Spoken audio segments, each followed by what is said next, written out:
ndokkeel puisque ci première partie bi dinañ leen présenter fondation bi da nga xam ne ni mooy fondation Soxna Bally Mountakha ci ay activités yoo xamante ne ñoo ngi koy préparer yéen a ngi seen noonu keroog bi fa sunu njiit yi demee ci teewaayu Mamour Lo Gaydel moomule dinañu ànd ak moom ci kanam tuuti mu présenté ñu fondation Soxna Bally Mountakha ci taxawaay bi ci social bi nga xamante ni moo ngi koy def c'est vrai que jotuma leen a nuyu sax ndax tey dañoo yéex a tàmbali li ko waral nag mooy ay coupure rek ñoom seen détails yoo xam ne ni moo tax ñu yéex a tàmbali mais quand même on est là pour vous accompagner ba ci kanam en direct ci télévision Futur Média bienvenue donc dans Midi Plus exactement midi 2 mooy doog a jot puisque chaque jour 11h45 la ñuy tàmbali jëm 14h et quelques ginnaaw bu ñu waxtaanee ci fondation Soxna Bally Mountakha daañu recevoir ay invités ku njëkk ki mu ngi tudd Rabia Diallo journaliste on l'a une fois reçu dans Yeewu Leen mu doon ñu présenter livre léegi nag dafa bindaat beneen livre boo xamante ni xale yi la ko jagleel un livre pour enfants alors moom Rabia elle fait partie de ces Sénégalaises yu évolué feneen fu dul Sénégal ci ay médias Côte d'Ivoire am na télé bu tudd Live TV am na émission bu mag boo xamante ni moom Rabia daf ci bokk et elle fait partie de ces Sénégalaises yu def fierté yu Sénégal donc elle sera avec nous ci première partie Midi Plus bi pour nous parler de ce livre qui sortira d'ici quelques jours en Côte d'Ivoire te ku ne sa dëkk nga am donc ñu nit il faut que ñu sargal ko wala sargal ñu mel ni moom elle viendra donc nous parler de son livre après 20 ans d'existence match mbalaxmaan contre rappeur ñu ngi préparer édition bu bees bi moo tax ci kanam tuuti on recevra 2 rappeurs kenn ki di Baxaw xam ngeen ni moo initié mbalaxmaan contre rappeur gala de foot boobu ñuy amal chaque année depuis 20 ans dina ànd ak Fata El Presidente Fata mi nga xamante ni dafa nekk à cheval entre Sénégal ak États-Unis donc ñoom ñaar dinañ ñu seet si non seulement Fata parlera de ses activités ak projets yi nga xamante ni moo ngi ci mais en même temps dinañu détailler waxtaanee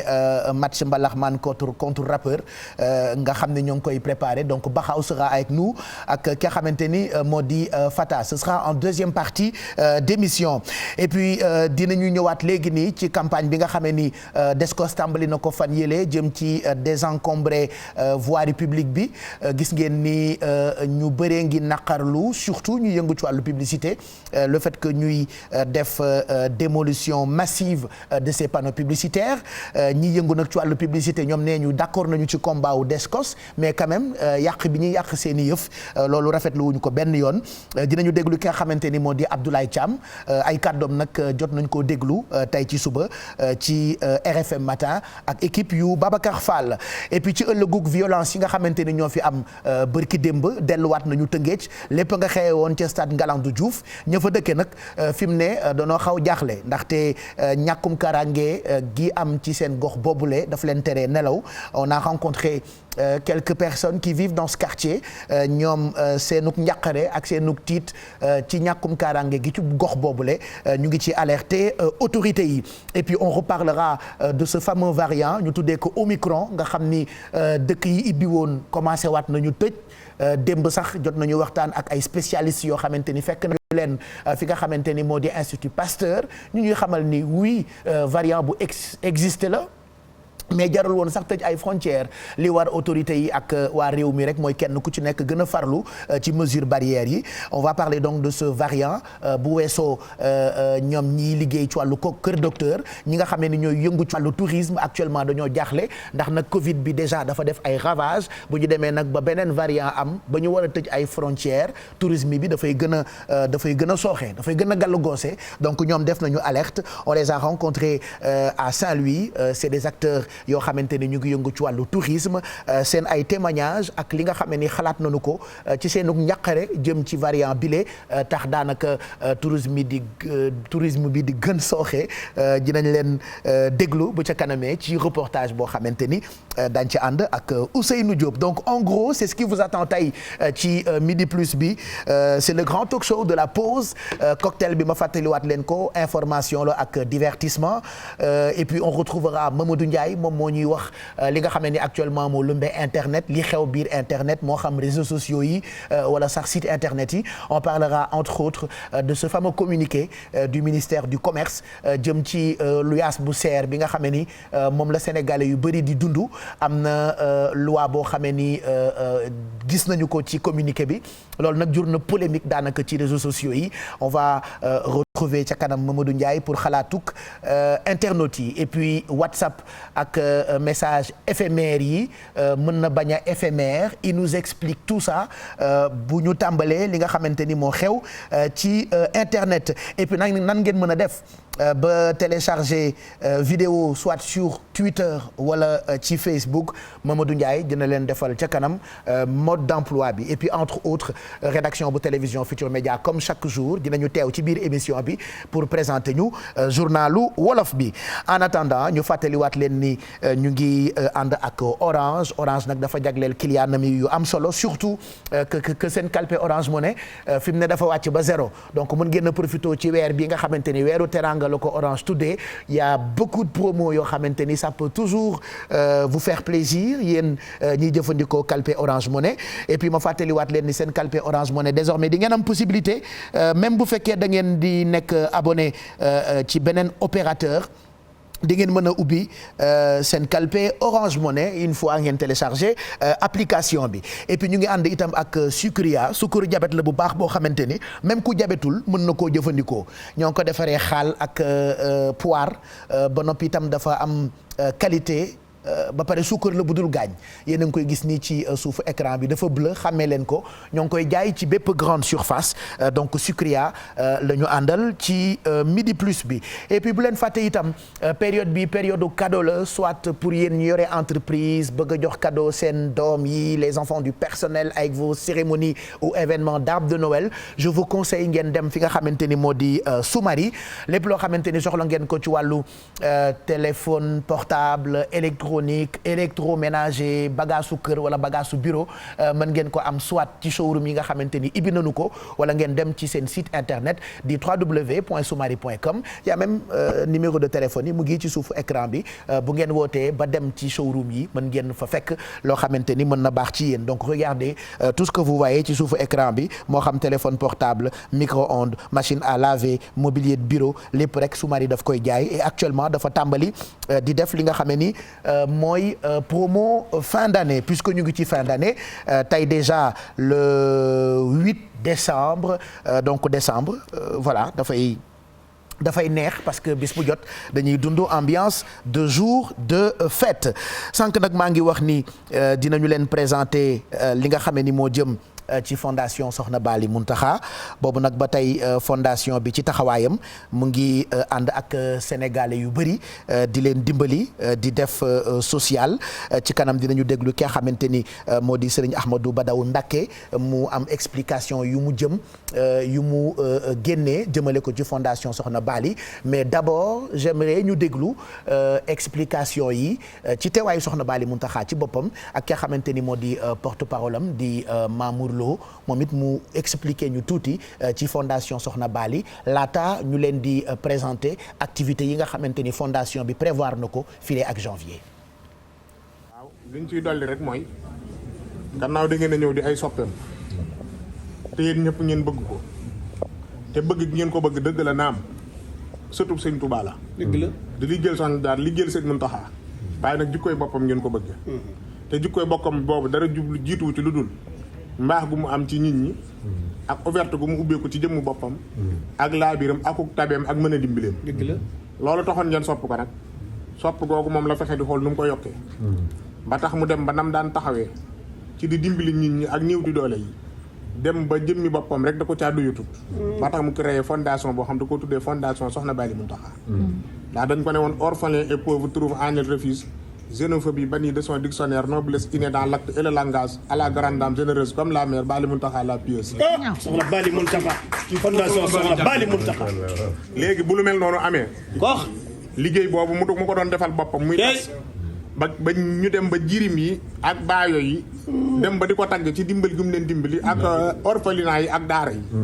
mu yaatal liggéey boobu. bi mu koy yaatal nag ci koor gi jàll. premier lancement bi nga xam ne moom lañ def. soxna si ci alalu boppam Serigne Cheikh Diop a ngi nii toog 60 millions mooy li nga xam ne moom lañ njëkk a dégager génnee ko keroog séddale ko daara alquran yi séddale ko orphelinat yi séddale ko sancaan yi séddale ko néew doole yi ba ci hôpital yi te daara yi yemale ko biir Touba dem na ba daaray Kokki ak daara yi fu ne ci biir réew mi liggéey boobu nag mu nekk ci ñu bëgg mu gën a yaatu gannaaw yéen nag da ngeen di njabootam ñii di journaliste ñii di ay animateur te kenn ku ne ci yéen la muy def buñ ko boolee mu daje mooy tax mu doon groupe Futurs Médias Futurs daa am média am la ko tax a doon groupe nag mooy ku ne daa am lu muy def bu ñëpp dajee nag yëf yi door a mat loolu yi nag ñu leen koy dénkaat ngeen xam ne yéen it liggéey boobu am ngeen ci cër bu mat sëkk kenn jiituwu leen ci sunu bàjjan daal créé na fondation bi ngir dimbali doomi aadama yi rek ndax bu dee jëmmi boppam rek la moom sëñ Tuubaa noppi na ci moom sëñ son yi boy sama baay maa ngi liggéeyal sëñ Muntaxa toog fi bañ naan ko sëñ Basiiru toog fi ba sëñ Basiiru dégg sëñ Tuubaa te ku ko xool moom fekk ko fii mu toog xam nga ni jëm moom taxatu koo jóg sëñ Tuubaa noppi na ci moom waaye nag dem na ba li mu yéene nit ñi jëmmi boppam képp da ko caa doyutu moo tax mu créé fondation bi loolu daal lañ na woon nan ko ci yokk te dolli leen ko ñoo ngi leen di sant ñoo ngi leen di gërëm mu ngoog yow itam ñu ngi lay gërëm bu baax Mamour Lo Gaydel ci wax ju rafet jooju le nga xamee ni fësal nga ko jëmale ko ci présenté gi nga ñu doon présenté fondation Soxna Bali boobu nag ba tey daanaka Touba gépp miin nañu taxawaay bi waaye baax na itam ñu leen koy fàttali bu ko defee ngeen mën a xaarandi activité yu mag yi nga xamante ni à partir du mois de janvier fondation Soxna Bali dina ko amal ma bëgg ginnaaw Mamour Lo moomulee déglu itam sunu beneen sang boo xamee ni moom it ñëw na ci taxawaayu fondation Soxna Bali c'est des initiatives yoo xamante ni il faut qu'on en parle ndax réew mi li fii baax a ëpp initiative yu am solo yee ëpp il y a tellement de trains qui arrivent à l'heure mais yenn saa yu ñun nous sommes tellement emportés ci émotions yi ba dañuy foog ni yu ñaaw fi ëpp mais yu baax yee fi ëpp la preuve fondation Soxna Bali Muntaxa existé na am na itam yeneen i association ak fondation yu fi ne di def lu baax te kenn yëgu ko ma bëggoon nag ñu déglu ki nga xamante ni moo di Serigne Ahmadou Badawi Mbacké moom it am na lu mu indi ci ay leeral jëm ci fondation Soxna Bali Muntaxa billahi min ashaytaani rajim bismillahi rahmaani rahim alhamdulilahi rabbil alamin wasalaatu wasalaamu ala ashraf al anbiyaai wal mursalin sayidina wa mawlana muhammadin wa ala alihi wa sahbihi wa xayra xadimihi ajmain asalaamu aleykum wa rahmatullahi wa barakaatu ñu ngi yëkkati sunu kàddu di ko tàmbalee ci ab nuyoo akub ziyaar jëmee ko ci a cheikh muhammadin il muntaqa di ñaan sunu borom bàyyi ko fi te may ko wér ba li mu yéene liggéeyal cheikhuna alxadim radiallahu anhu ci taalub lislaam mu mën a liggéey lépp ni mu ko bëggee te nu ànd ko ak moom li tax ñu tase tey nag mooy waxtaane liggéey bu am solo bii nga xam ne soxna jaariyatullaahi Maryam bëgg na ko tàmbali muy rek loo xam ne dafa ñëw sosu ci li nga xam ne moom la baaxoo def naka jekk ci loolu la nekkoon ku ko xam rek xam ko ci taraanga xam ko ci yiw xam ko ci tarale kon bu fekkee ne dafa wax ne liggéey boobu da koo bëgg a yokk gën koo yaatal ba nga xam ne dafay gën a àgg foo xam ne jotu foon a àgg alhamdulilah yaatu woon na lool waaye daa bëgg mu gën a yaatu waaye kon bu ko tàmbalee dañu ko ci sant waaye ñaan borom bi subhaanahu wa taala gàttandu ko ci barkeb maamam waaye xoolal nit ñi ci seen bopp kenn ku nekk ni ngi góorgóorloo ngir gën a taral sa njaboot la nga am nga jëm ko bokk ak ñi nga xam ne ñooy say bokk waaye xoolal ñeneen ñi nga xam ne itam dañuy def rek ngir yàlla kenn ku nekk loo man ngay yóbbu ci jumaa yi yóbbu ci daara yi waaye di jox ñi nga xam ne yitte woon nañ ko moom lañ ñu xam ko ci loolu naka jekk mu nekk ci loolu boo teraangaam ji itam jàpp naa ne bokk yu bari miin nañ boolam bi ci seen kër te loolu daf ko doon ne ca turandoom bu tedd wa doon ko ca bàjjanam ya nga xam ne ñooy njabootu Cheikhul Khadim radiyallahu anhu doon ko ci ay waajuram waaye mu doon loo xam ne jikkoo woon na ko moom kon loolu bu ñëwee wax ne na kat li mu doon def dama ko bëgg a yokk mu gën a yaatu lu ma sunu borom jox ma dugal ko ci loo xam ne it nit ñëw na indi ko ma dugalal la ko ci ñu yóbbu ko ca fa nga xam ne dañ ko yittewoo loolu kon dañ ko ci sant di ko gërëm di ñaan rek fu mu ko bëgg a yëgale rek sunu borom yëgale ko fa ci barkeb Cheikhul Khadim radiyallahu anhu tam doon lu sax dakk loo xam ne waxtu wu nekk day gën a jëm kanam di gën a yokku ba nu mu ko bëgg a defee rek mu mën koo defee noonu kon daal xam naa ne kàddu yu cant rek la ak ñaan ak ngërëm lu jëm ci soxna si waaye itam ñaan rek ñëpp ànd ko ak moom xam ne day lu am njariñ la lu lislaam soññee la itam mooy dimbalante dafa am solo lool ci lislaam waaye rawatina dimbale nag ñi nga xam ne dañ koo soxla ci anam yëpp nag ñu gis ne ma ngi ko ci def ca daara ya waaye ñi nga xam ne dañoo seen yaram daa xaw a libët ñu bëgg a faju ñooñu itam soxla nañ dimbal ñi nga xam ne itam dañoo toll ay jafe-jafe wala xat-xat yoo xam ne mënuñu ko wax kenn ñoom itam soxla nañ ko kon daal lu am solo la loo xam ne borom bi daf ko digle sallallahu alayhi wa sallam jàngale ko cheikhuna al xadim radiallahu anhu daan ko jëfee bu ñu tuddee waajuram cheikh Mouhamadul Fadil rek dégg naa dafa daan wax ne jaamu yàlla ci jaam ñi kon nag bu yëkkatee lu toll nii bëgg koo jëmale ci jaami yàlla yi dañu ñaan rek ñëpp ànd ceeg moom te ñaan borom bi gàttandu ko ci barkeb cheikhuna al xadim radiallahu anhu mi nga xam ne moo tax mu di ko def asalaamaaleykum wa rahmatullahi wa barakatu balay sa yow ñu ngi lay gërëm bu baax ci kàddu yooyu la nga xam ne yëkkati nga ko doon def témoignage ci fondation Soxna Bali Muntaxa ñu njëkk ci déglu ki nga xamante ni moo di Mamour Lo toftal ci sunu sang bile di Serigne Ahmadou Mbacké Badawi def témoignage ci fondation Soxna Bali Muntaxa fondation ba ngoogu ay millions yu bëri lay def ci ndimbal geeg jàppal ma jàpp gi la nga xam ne ni moom la tubaab tuddee solidarité fondation baa ngi waajal Poroxaan waaye itam mu ngi waajal ay activités yu am solo yoo xamante ni mënees nañ ci sukkandiku ngir dimbali ci ay ndongo ak ay nit yoo xamante ni seen loxo jotul seen ginnaaw et que bu ndimbal yooyu la yegsee defe naa seen bamba dina maase donc ñu ngi ndokkeel tey gërëm bu baax Soxna Bali Muntaxa ci boppam yàlla na fi yàgg te ànd ko ku wér mooy suñu bàjjan waaye ñoo ko jàppee maamam Xaadim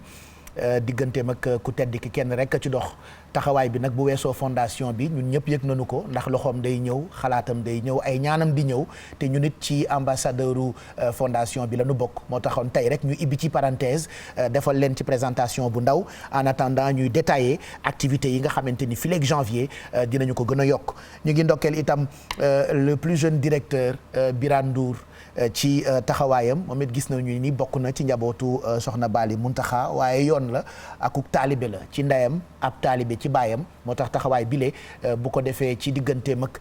njabootu Cheikhul Khadim mënuñu lu dul rafetlu ko donc ñun ñëpp bokk fondation bile lépp lu ci jëm ci activité dinañ leen ko baaxee ci télévision Futur Média. On va faire une petite course parce que bëri na ay sujets yu ñu leen préparel et puis on a beaucoup d'invités Baxaaw a ngi wàcc yegg si ci plateau bi ak Fata en première partie wax naa ko léegi nii daañu recevoir koo xamee ne journaliste la écrivaine mu ngi tudd Rabia elle évolue en Côte d'Ivoire elle fait de très belles émissions elle est en train de préparer la sortie d'un livre pour enfants fan yi le livre bi di génn dinañ ci waxtaan bu ca kanamee tuuti ci plateau bi mais en attendant li xew biir internet dinañ ci ànd itam ca kanam ak Mamadou Ndiaye ñu ngi lay nuyu naka suba si on parlera entre autres du comité du communiqué bi jógee ministère du commerce jëm ci luyaas bi ak 2 mois yi et puis voilà WhatsApp ak message éphémère yi on en parle di nga ñu woon itam naka la ñu mën a def pour télécharger vidéo ci Facebook wala Twitter on aura le mode d'emploi ci kanam. waaw man ragaluma de pyjama laa xëyee de. ni ma fanaanoo laa yeewoo ni ma fanaanoo laa xëy see de. ragaluma de et puis damay recevoir sama benn xol quoi Rabia c'est mon amour. ah oui man bu ma ñibbee sama kër du ma seetaan TFM télé bi muy liggéeyee ca Côte d'Ivoire laay seetaana. c'est dommage que je t'entends plus déggatuma la mais bon peut-être que téléspectateurs yaa ngi lay dégg ma bàyyi la nga wax ñu lan ngay développer ca kanam ci li xew biir internet. ci kanam dinañ ñëw waxtaanee comme ni nga ko annoncé léegi nii lu am solo la mooy communiqué ministère du commerce bi nga xamante ci mbirum location yi soxal na ñëpp mbirum location yi polémique bi nga xam ne créé na jar na ko gars yi naan communiqué bi est-ce que jar na ko ndaxte ñun lii la ñu tàmm di dund li gën a am solo mooy wàññi location yi waaye lii tamit peut-être dina apaiser un peu en tout cas réaction yu bari na ci réseaux sociaux yi ci kanam dinañ ci ñëw gën leen expliquer wax nga ko lu bees lu WhatsApp indiwaat ci message éphémère yi WhatsApp jël na tànku ñoom Snap fexe ba message yi gën a gàtt léegi au lieu de 90 jours léegi juróom-ñaari fan rek la ci kanam dinañ leen ko expliquer lii tey ci suba si daal ñi bokk ci groupe yi wala ñi nga xamante ni update nañ seen WhatsApp gis nañu message bi dinañ leen ko expliquer comme ni ñu koy baaxoo di defee en temps réel ngeen amee li xam ci biir internet bi et surtout ni ngeen jëfandikoo téléphone yi yees yeeg yenn ci plateforme yi dinañ waxtaanee aussi astuce bu am solo vidéo yi nga xamante ne mën nga ko télécharger ci Facebook nga koy gis ci Facebook ak Twitter naka ngay def ba télécharger ko ci kanam dinañ ko wan ak benn application bu simple boo xam ne mën ngeen ngeen fa jaar télécharger lii seen ay vidéo yi ngeen di gis ci Facebook wala Twitter ci kanam élage. c'est dommage que dégguma dara ci li nga wax mais bon garaawul quoi naka la ko ñiy liggéey ci télé yi tuddee les aléas du direct waaye ça arrive j'ai rien entendu sur ce qu'il a dit mais xam naa ni yéen ñi seetaan dégg ngeen ko parce que moom mu ngi Ndar man maa ngi Dakar on a tellement de plateaux donc ku ci nekk ak fa nga ne rédaction bi ci kanam on les retrouvera beneen plateau moom ñu nekkoon ak moom ci beneen plateau mu doon junju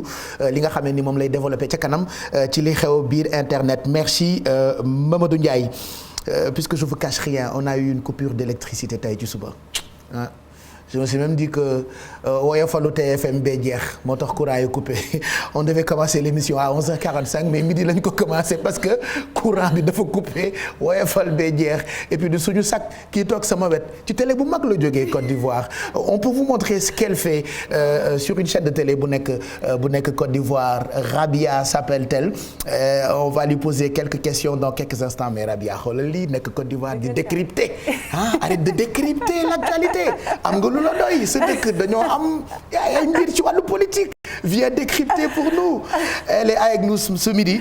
ci Midi Plus bi donc on parlera de son livre pour enfants et de sa petite carrière qu'elle est en train de mener en Côte d'Ivoire comme presque beaucoup de Sénégalais yu évolué ci yeneen dëkk dañuy def toujours fierté mais d'abord balaa ñuy tàmbali waxtaan bi ak Rabia xam ngeen ni fan yëpp Descos dañu tàmbali campagne de il y a des mots que j'arrive pas à prononcer mais c'est pas grave je vais y arriver campagne de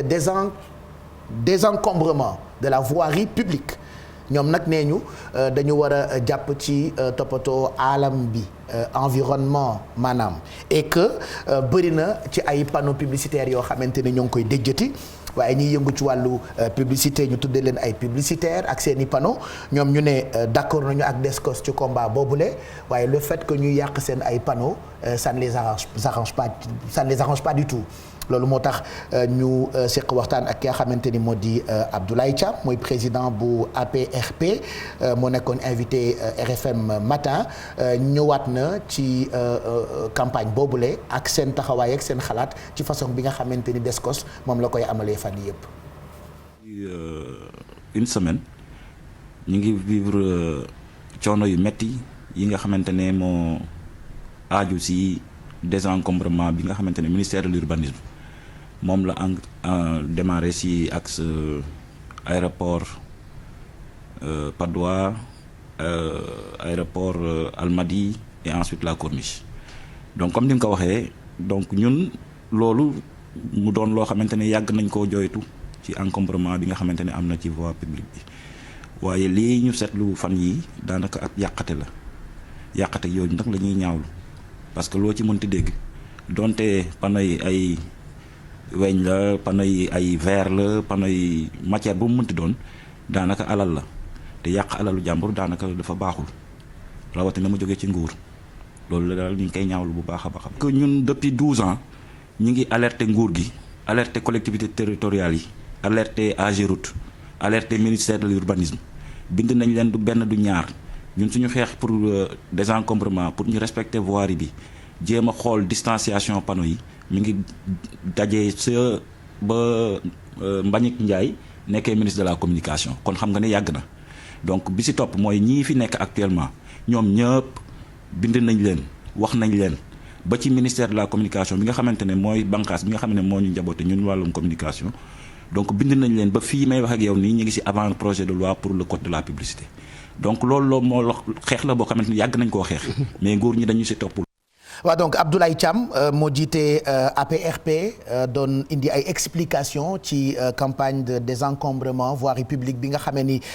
tàmbali nañu ko association des professionnels des régies publicitaires du Sénégal ñoom actuellement ci kàddu yooyu la ñu ngi daanaka dénoncer façon bi nga xamee ni moom la Descos di ko defee même si ñu ngi adhéré ci lutte bi association bi actuellement dañoo nanguwul benn yoon lii ñoom ñu tuddee destruction massive des panneaux publicitaires ñu ngi xaar nag fan la wànnent di mujjee ki gëtëm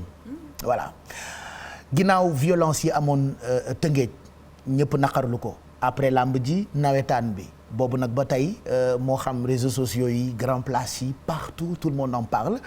c'est comme ñi dëkkul Tëngéej ñoo ko naqarlu waxatuma la ak ña fa dëkkee bi mbir mi amee nag ba pare ñun delluwaat nañu fa pour xool askan ba fa dëkkee naka la ñuy dundee ñàkkum kaaraange boobule ñoom nag nee ñu dañoo jaaxle parce que amul benn sécurité bu am ci seen dëkk boobule ngi ñaan itam état mu jàppale leen ba gën a yokk seen sécurité pour éviter yenn ci ay actes de violence yu ñuy seetlu foofu fan yii yëpp ñu déglu explication yi ci Ibou Diouf def. bokk na ci li ñu gën a seetlu fi nga xamante ne mooy stade Ngalandou Diouf bu Rufisque saa yu xew-xew amee ba ab jàmmaarloo bàyyeekoo ci li ni mel ñi nga xamante ne ñoo dëkkee ci wetu stade bi dañuy dund lu metti ñi fi dëkk dañu ma weddi ndax bërk démb rek bi nga xamante ne dafa am ay supporters yu mer ba tax takk der yi jot fi dóor ay grenades lacrymogènes ñi nga xamante ne ñoo dëkkee ci wetu stade bi dund nañ lu metti lii la tax ñuy sàkku ci kilifa yi ñu jël matuwaay yi war ngir ab xew-xew bu mel nii bu amatee rek ñu bañ a am yenn gàllankoor te nañuy dundee ndaxte gis nañ ne lu yàgg la te boobaak léegi amuñ ci benn solution boo xamante ne rek dinañ ko fi mën a teg lii xew barke démb fi nga xamante ne mooy ci wetu stade bi rek firndeel na ko bëri na ñoo xamante ne dañ fi dëkk seen lu bëri yàqu na ñi doon yëngu ci wàllu njaay mënuñu ko def ñeneen ñi nga xamante ne ñoo fi amee sax ay jafe-jafe ci wàllu wërgu-yaram yegg nañ ko bu baax loolu nag laata muy ñëwaat rek ab dal sonoon nañ lool ba tax na rek nee na jot na nag ñu wut ci pexe ndax lii moom mënul wéy benn yoon. donc Ibou Diouf ñu ngi koy gërëm bu baax moo delluwaatoon boori Tëngéej xam ngeen ni violence yooyu la mu ngi amoon stade Ngalandou Diouf et bi muy am fekkoon na ñu dundoon yeneen violence ci arène bi et puis le lendemain ñu jundaat violence yi ci stade bile fan yële démb maa ngi leen koy wax dund nañu ay violence yoo xamante ni maara day taali kenn rafetluwu ko et on se rend compte jusqu'à présent qu'il y a même des Sénégalais yuy nekk ci réseaux sociaux yi di inciter nit ñi pour ñu wàcc ci terrain bi def li tubaab tuddee violence loolu nag dafa di mbir mu kenn rafetluwul et que ñoom ña fa dëkkee ñu ngi ñaan autorités yi ñu gën leen a jàppale bu ko defee voilà dinañu moytu agresseurs yi. Moi j'ai été une fois agressé ah. Je vous raconterai l'histoire très bientôt même El Hadj Mbaye Garmi dafa gaare otoom taxaw rek waa ji génne jaase ne ko jox ma sa téléphone neen da ko jox rek dem. moi aussi je parlais au téléphone 2 personnes sont venues ñëw rek këf sama téléphone génne jaase bu toll nii voilà quoi toll nii comme sama bopp bi mais damaa daw. dul woon ak sama tànk yi kon heure bii yéen a may defal ay rip quoi ay rip Pape Cheikh Diallo animateur bu baax la woon. comme Sénégal moom dee fi dafa neex mais dund fi dafa jafe mais heureusement voilà quoi donc yàlla na yàlla sàmm ñëpp et on demande encore aux autorités de bien s'occuper de ces populations là di leen jàppale ci wàllu sécurité. allez midi 29 mooy doog a jot ñu ngi leen di ñaanal bëccëg bu neex ci télévision Futurs Médias ak fu ngeen mënti nekk ñu ngi waaj a tàmbali waxtaan bi ak Rabia Diallo qui vient donc nous présenter livre bi mu def jagleel ko xale yi elle est une fois venue ici nous voir pour nous parler d'un autre livre voilà et là un nouveau livre pour enfants on en parle dans quelques minutes mais d'abord est-ce que xam ngeen ni dëkk yu bëri commencé nañu di tëj ak variant bi di Omicron et fan yii yëpp ma phrase reste xam naa finalement fu ñuy mujjee mooy jeexal alphabet grec bi tantôt on nous parle de delta maintenant on nous parle de Omicron xaw ma nag fan la ñu jëm maintenant il y a beaucoup de pays yoo xamante ni ibbi woon nañu seen yoon mais malheureusement tëjaat nañu frontières yi c'est pour ça que hier je vous disais bu ngeen dee tukkeeti na ngeen vérifier bu baax ne faites pas comme elle fàtte jour bi muy dem mais vérifier mesures yi nga xamante ni teg nañu ko ci aéroport yi parce que yegg ba dëkk ñu ne la doo fi dugg ndax respecté woo telle ou telle mesure loolu baaxul ci ki nga xamante ni moo war a tukki donc variant bi actuellement jaaxal na daanaka acteurs yi nga xamante ni ñoo yëngu ci wàllu tourisme on a été à Saint-Louis déjà ñoom ñaari at ñu dund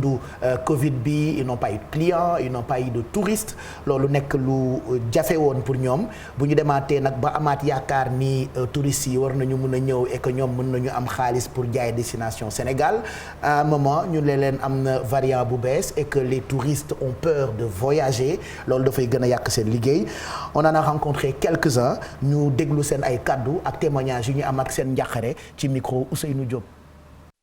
ci Sénégal ginnaaw ba ñu gisee li nga xamante ni mooy variant bi ñu duppee Omicron acteurs touristiques yi ñu ci bare dañu jaaxle am itam tiitaange ci seen ëllëg. lii ñu dégg ba ko démb xaw nañu tiit nañu mais quand même ñu ngi garder espoir ba léegi parce que bi affaire bi amee nekkoon nañu ci situation yu difficile situation yu metti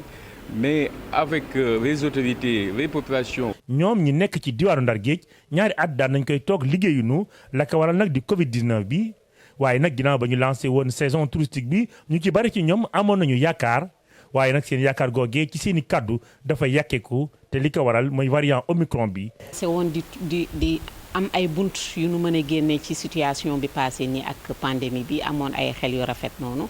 mais bi nu annoncé variant bu bees bii nii dafa xaw a commencé waat di nu jaaxleloo indiwaat ci période jaaxle bi. ci réewum Sénégal lii nga xamante ni dafa jëm ci wàllu tourisme dafa xaw a taggatémbe liggéey ba doxatul touristes yi itam gisatuñ ko ñu ci bari sax jàpp ni boo moytul secteur bi dina gën am yeneen i jafe-jafe. inquiétude nag te Covid bi sonn nañu trop te xamuñu fu ñu jëm exactement ndax jour bu nekk da nga am information bu bees. variant Omicron bi dugg ci Sénégal ay cas ñu daal ko fiy gis ñi nga xamante ni nag ñoo yëngu ci secteur tourisme bi ñoom seeni bopp jaaxle jamono jile la ñu def. donc ñu doon déglu Ousseynou Diop mi ñu teewal ca Ndar ci ñi nga xam ne ñoo fa nekk di yëngu ci wàllu tourisme seenug jaaxle ci variant bi ñu tuddee Omicron voilà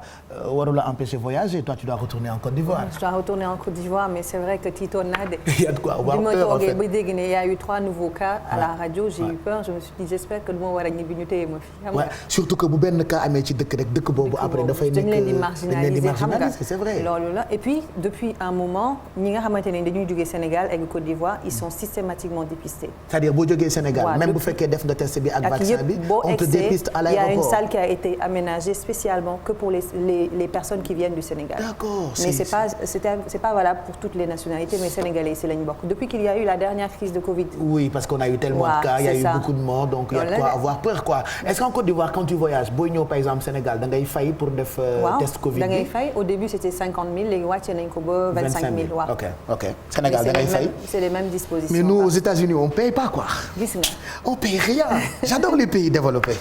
Je sais pas qu'est-ce qui nous empêche d'être comme eux mais bon yàlla baax na am nañu yéene bi on va en profiter très rapidement dem fekki naata ci beneen plateau bi puisque bu 13h jotee moo leen di présenter journalu wolof bi ragaloo de chemise bu rose clair nga def de. dama lay jàppale ci jaune bi. non mais naata c'est-à-dire phrase boobu daf ma neex tey damaa xëy liggéey si Pape Samba Thiam mi réalisé na ma ragaloo de pyjama nga xëy see de ma ne ko ragaluma loolu de. Pape Samba daa mën a yàq xelu nit. ñu ngi lay nuyu et puis gërëm la ci teewaay bi ca kanam bu 13h jotee dinañu ànd ak yow ci journal wolof bi. entre autres dinañu waxtaan ci autopsie wu xale bi faatu ci manifestation ya amoon Stade Ngalandou Diouf on en a d'ailleurs parlé léegi nii ci Midi Plus bi. et puis dinañu ñëwaat itam ci Dame Mbodj ak taxawaayam. incha allah Pape Cheikh ginnaaw ba mu la nuyuwaatee ba noppi di nuyu bépp téléspectateur bu télévision Futur Média ni nga ko waxee xibaar yi dina bokk ci ponk yi ñuy gën a yaatal muy résultat autopsie xale bi ñàkk bakkanam ci fitna yooyu amoon fële ca Stade Ngalandou Diouf bu Rufisque li ñu wax mooy ay gaañu gaañu ci bopp bi ci ginnaaw geek ci hanche yi loolee la ñu jàpp it ni audition yi maanaam déglu gi mi ngi wëy ba léegi ci enquête bi. ci wàllum njàng meek njàngale mi ay syndicat yu mag mu di SAEMS CUSEMS ak CUSEMS authentique dañoo booloo nekkop say def ab débrayage tey jëlee ëllëg dinañ amal ab grève totale ñu ne nguur gi faw mu wàccoo ak ñoom ci accord yi ñu xaatimoon ci atum 2014 ak 2018 suñ ko deful ñoom syndicat yooyu nee nañu jàng dootul amati ci réew mi dinañ taxawal lépp ni ko syndicat transport yi defee semaine ba la weesu Pape Cheikh ponk yooyu ak yeneen ci kanam tuuti incha allah dinañ ko yaatal. mu ngoog naata sama naata on t'attend bu 13h jotee nga ñëw bu ko defee développé journalu wolof bi merci et à tout à l'heure Rabia bienvenue kontaan nañu tey ci sa teewaay ci Midi Plus. Ça fait longtemps qu'on s'est pas vu. Ça fait très longtemps Pape Cheikh et ça me fait tellement plaisir de te revoir et je suis particulièrement émue li ma nekkee fii sama dëkk. parce que jógee naa fi depuis 2016. Depuis 2016 li ma fi ñëw bëriwul torop mais saa yu ma ñëwee c'est exactement avec la même émotion que je retourne ici. Et puis voilà. Et puis voilà, toujours aussi impressionné par vos plateaux, par la lumière et tout ça. Voilà. Moi, je suis très contente de te voir parce que ñun bu ñu nekkee fii Sénégal di seetaan par exemple télévision étrangère gis ni ki fa nekk sénégalais la tu peux même pas imaginer fierté bi nga xamante ni da nga koy def des fois quand je regarde quand j'écoute RFI et que j'entends par exemple Diarra Ndiaye dans On dit quoi, je suis tellement content quand ma jàpp télé bi di seetaan cette chaîne ivoirienne et que je te vois dans leurs émissions dama ci am fierté. Comment se passe ta carrière là-bas avant même de parler de ce fameux livre pour enfants? D'abord merci de m'avoir invité pour en parler et merci pour li ngay wax ni man tamit kontaan naa si torop et j'en suis très touchée, je te l'ai déjà dit. C'est normal. Alors la carrière se passe bien, alhamdoulilah. Je fais en sorte en tout cas di wane fi ma jógee Sénégal ak Maroc mais voilà j'ai quand même un penchant pour le Sénégal parce que fii laa màggee et voilà donc mais ça va, ça se passe très bien ça n'était pas vraiment évident au début parce que xam nga déjà ak sama muuraay bi j'ai eu l'honneur ou la chance d'être la première femme voilée du paysage audiovisuel, en tout cas d'information générale et culturelle de la Côte d'Ivoire, la toute première femme. Léegi bi ma egsewee, c'était pas trop évident, xam nga. Dañ ma doon wax que la Côte d'Ivoire n'est pas prête, Rabia et tout ça. Mais man bon, après de fil en aiguille, j'ai pu avoir une connexion avec en fait, ils cherchaient une présentatrice du JT. Parce que man, avant may dem Côte d'Ivoire, Burkina la nekkoon. Et Burkina aussi, j'ai eu la chance d'avoir été la première femme journaliste voilée du Burkina Faso. Mais c'est bien ça. Après bi ma demee Côte d'Ivoire, je me disais c'est pas la même réalité. Donc voilà, je me cherchais un peu. Après si la amee chance ou gisante d'abord ak directeur des programmes Live TV. D'ailleurs man Live TV ça me fait toujours penser à Youssou Ndour. À Youssou Ndour, Live TV waaw. Et donc j'ai rencontré Guy Sawénion qui est le directeur des programmes. Bi ma ko gisee ñu waxtaan après ma waroon def JT bi finalement ñu proposé ma émission bi. Parce que ñoom si émission bi dañu bëggoon nit ku nekk en fait que toutes les franges de la population diversité, quoi. Voilà, soient représentées. Pour et donc voilà, benn émission de divertissement bu amaale information ak yooyu. Après ma gisante en plus ak ensuite ak Fabrice Sawénion qui est très connu en Afrique dans la communication. mu am benn accueil bu nga xamante ni c'était surprenant tellement ni ma doon déggee turu nit kooku. Après ma gis ko mu baax simple xam nga yaatal ma. Et puis voilà noonu la ñu valider affaire bi. Affaire bi nekk en fait c'est je veux dire yow xam nga ci dara. le monde des médias et voilà c'est un monde passionnant. Tu as toujours plein d'étoiles, plein de lumière autour de toi. On s'occupe de toi. Exactement et dëggantaan foofu nag. C'est exactement ce qui se passe dañu lay toppatoo. xam nga les gens sont vraiment aux petits soins avec toi mais vraiment jox la cër bu mat sëkk. xam nga. Et puis donc voilà. maa ngi sant yàlla. Et actuellement tu gères. C'est une quotidienne, c'est ça? Non, c'est une hebdomadaire. D'accord. C'est une émission hebdomadaire. Elle passe tous les vendredis soirs et ça s'appelle Live Weekend. Bon, je te fais la promo dans ma télé. Pourquoi pas? Donc retrouver Rabia sur Live TV. Live TV waaw. Tous les vendredis à partir de 20h15 la ñuy jàll waaw. Super.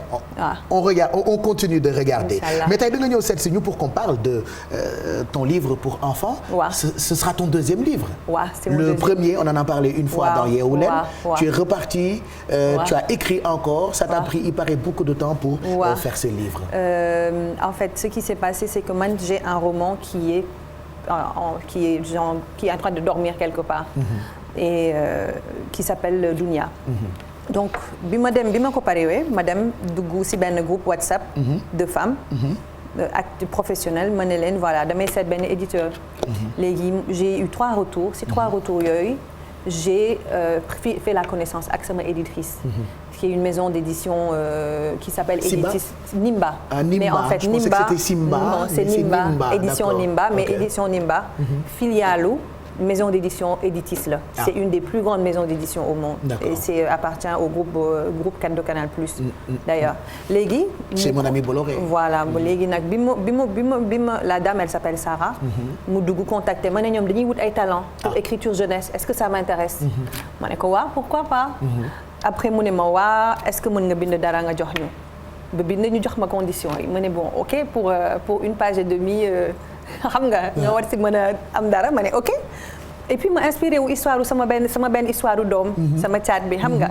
bu nga xamante ne benn histoire bi en fait c'est vraiment inspiré de quelque chose que j'ai vécu avec mon petit dernier. qui s'appelle Mohamed Al Amin. donc ma ne ok ma bind. ma jox ko mu corriger et puis elle m'a dit c'est bon. donc c'est comme ça que j'ai signé. et aujourd'hui j'ai la chance de me retrouver dans un réseau bu nga xamante ne. il est juste extraordinaire. Je suis distribuée à la FNAC et dans les plus grandes maisons d'édition à Abidjan. Je suis aussi disponible sur les plateformes également et voilà, vraiment partout. Alors le livre qui sort, je pense samedi 11 décembre puisque c'est la date moom la ñu tànn pour def lancement bi. waaw lancement bi génn na ba pare mais dafa guñu woon lancement bi ba léegi. D'abord mais dañu bëggoon def dara lu nga xamante ne. wuute na ak li ñu tàmm di def. donc dañuy def benn lecture musicale. bu nga xamante ne man may toog lire livre boobu lire yeneen ñaari livre léegi bu ñu paree nag ñu def dédicace su livre bi. la doon Mayel waaw. alors le livre surtout par rapport ak Sénégal. souvent j'entends certaines personnes qui écrivent comme toi. dañuy jàmbat ne les enfants ne lisent plus. xale yi liiratuñu ñun lecture moo ñu dimbali peut-être. ba ñu mën def sujet verbe complément. comme il faut. La lecture a tellement servi à plusieurs générations mais le constat maintenant mooy livre bi en tant que tel papier bi mu ngi commencé di nax saay comme on dit en wolof. et que xale yi tamit liiratuñu. est-ce que vous êtes prêts vous qui écrivez à mener ay combats yoo xamante ni c'est pour sensibiliser encore les jeunes les enfants à lire. Alors moi j'ai une bonne nouvelle pour les personnes qui pensent que le livre liiratuñu pourtant nit ñi ñu ngi lire. mais je pense que comme li nga wax format bi nii c'est de moins en moins adapté. léegi ce qui se passe c'est qu'il y a beaucoup de plateformes qui existent donc la lecture numérique elle marche. il y a des plateformes même de vente en ligne de n'importe quoi tu as des BD que tu peux télécharger. mais loolu bindkat bi ci boppam. moo si gagné. parce que léegi mën nga sax bañ a am éditeur. mën nga bind sa livre bu mu baax corriger ko. dugal ko ay site de vente en ligne. en format PDF. ñu fay la sa xaalis directement xam nga. donc oui ñu ngi sensibiliser il faut que ñu wax parents yi. ni que ñoom ñoo war a xiir seen doom si lecture. ñoom ñoo leen war a inciter ñuy lire quand même. jënd ay livres yóbbu leen inscrire leen bibliothèque. jox leen am na ay livres yu nga xam ne ça ne coûte rien et puis xale bi boo ko commencé inciter rek c'est fini. léegi livre yi nag c'est fait pour ça mën nga toog yow si sa bopp yaa war a toog guddi bi. toog liiral xale bi. waaw liiral leen quand même. voilà xam nga partager yenn moments yi ak moom. te day tax xale bi. parce que man sama éditrice bi bu mu doon binduloowu ma juste pour bind daf ma ne bindal nga waxaale lan mooy par exemple rituelu bëñ bu dañ si xale. au Maroc ma woo sama yaay ni ko yaay bëñ bu dañ Maroc naka ngeen di def après mu expliqué ma naka la ñu tàmm def Maroc da nga koy sànni fenn. am benn ñaan boo ñaan voilà aada. te moom loolu la bëggoon dafa bëggoon ñu bind ay livres yu nga xamante ne dina adapté si réalité xale. Afrique pour changer un peu du Père Castor de tout ça entre guillemets de Cendrillon et voilà de Blanche-Neige parce qu'on a de vraies histoires à raconter suñu culture riche na ba nga xamante ne war na xale yi war nañu mën a mais même pas au village avec les tatas qui pilent le mil tu vois c'est vrai que c'est enrichissant comme information mais les enfants ont besoin aussi de se retrouver ci seen ay réalité yu bees seen yaay buy liggéey peut-être seen ay environnement yi nga xamante ne mooy seen environnement léegi te avantage maison d'édition boobu loolu la donc voilà man pour man tey war nañu mën a xiir xale yi ñu lire ci lecture quoi voilà. Moi j'ai pas eu la chance de lire le livre loolu moo nekkoon yoon pour pouvoir quand même décortiquer un peu yenn détails yi ça s'appelle La Dent de Mayel Mayel mooy héroïne mooy staru livre bi c'est un petit garçon c'est un petit garçon d'accord il a quel âge ci livre bi il a 4 ans si livre bi et li ko dal mooy xam nga xale yi rek dañu sob sama doom bu góor bi pare doon nekk foog naa di bëri di plonger escalier ba daanu bëñ bi damul mais xam nga bëñ bi bu nekkee dafa da nga si gaañu mën nga laal neex bi bëñ bi mujj bi bëñ bi commencé ñuul léegi nag bëñ bu ñuul boobu moom mënu ko woon supporter dafa ne woon nañ ko dindi soo demee pour nga dindi ko mu yuuxu ne nañ ko bàyyi parce que dafa ragal tous les jours mu jël benn affaire ne na nga ko xëccal système bu mu gis ne war na mën a dindi bëñ bi mu ñëw jox la ko dafa ma si xorom dafa ma di c'est un enfant ñu xëy yóbbu ko ci dentiste première fois mu ñu dem ba toog dindi des mu commencé yuuxu ne nañ ko bàyyi ñu jël yóbbu ñu demaat encore si dentiste ak papaam mu yuuxu bañ demaat donc après voilà c'est noonu laa ko nettali et puis benn jour dañoo mujj bon waxuma ko si livre bi mais c'était exactement ça dañoo toog si kaw ku nekk toog jàpp benn loxo balaa ñoo comprendre bëñ bi dañ bëñ mu tëb jox ñu bëñ bi c'est-à-dire bëñ bi moo dañal ba bëñ dafa demoon ba yolom ba nga xamante ne benn bu des voilà mu ñëw taxaw ma ne ko ñun dañu sonn si lii mënoo pendant ay mois chaque jour nga ñu da nga bëgg dindi suñu la koy bëgg di li nga bañ mujj bi ku nekk jàpp si benn tànk benn loxo balaa ñëw wax bëñ bi dañal boppam mais franchement c'était quelque chose bu nga xamante ni daf ñu doon reetaanloo mais c'était une belle expérience qu'on a vécue. Et puis c'est une histoire qui pourrait intéresser ay moroomu xaleem. Donc on va demander à tous les parents d'acheter ces livres pour leurs enfants parce que voilà quoi, c'est des histoires parallèles que tous les enfants vivent. Et puis même pour yaay yi parce que une fois que xale bi bëñ bi dañ dootul nekk xale bu mu nekkoon sa kanam day jaal donc kanam bi changé mu nekk beneen étape si yow donc yow étape boobu noonu am nga ni nga xam ne mën nga ko dund comme on dit tout en douceur. te xale yi bu ñu amee jaal ils sont tellement chouettes. Ils sont tellement xale bu jaal ak xale bu potelé écoute mën na ma rey quoi, c'est comme des oiseaux quoi. ndeysaan des fois nag ñu am si complexe boo leen bëggee photo ñu ñëpp seen gémmiñ xam nga mais voilà il y a toujours une grande histoire derrière tout ça xam nga et voilà ça peut être banal mais benn moment bu nga xam ne c'est important pour yaay bi ak papa bi ak xale bi et puis noonu laa ko expliquer et puis voilà donc le livre donc qui est déjà sorti c'est aux éditions Nimba comment wala nan la sénégalais yi fii mën a def pour am ko parce que je sais que dinañ ko jaay comme mburu en Côte d'Ivoire mais comment faire pour en avoir ici avec pour suñu doom yi. waaw léegi livre bi normalement c'est disponible à la Fnac Côte d'Ivoire mais am na Fnac mu ngi waaj a ibbi fii loolu laa gis léegi en plus de ça c'est sur Youscript ku ko bëgg télécharger mën nga ko télécharger sur Youscript tranquillement sinon mën nañ ma contacter si sama page Instagram wala Facebook man ma récupérer en fait je peux prendre les commandes et faire acheminer ça à Dakar et même dédicacer ku si bëgg rek dugg leen sama page Instagram bind leen ma seen turu doom ngeen commandé ma def dédicace bi yónnee ko xale voilà parce que j'ai vu que loolu c'est très pratique et tu l'as bien expliqué que léegi mën nga bañ a soxla maison d'édition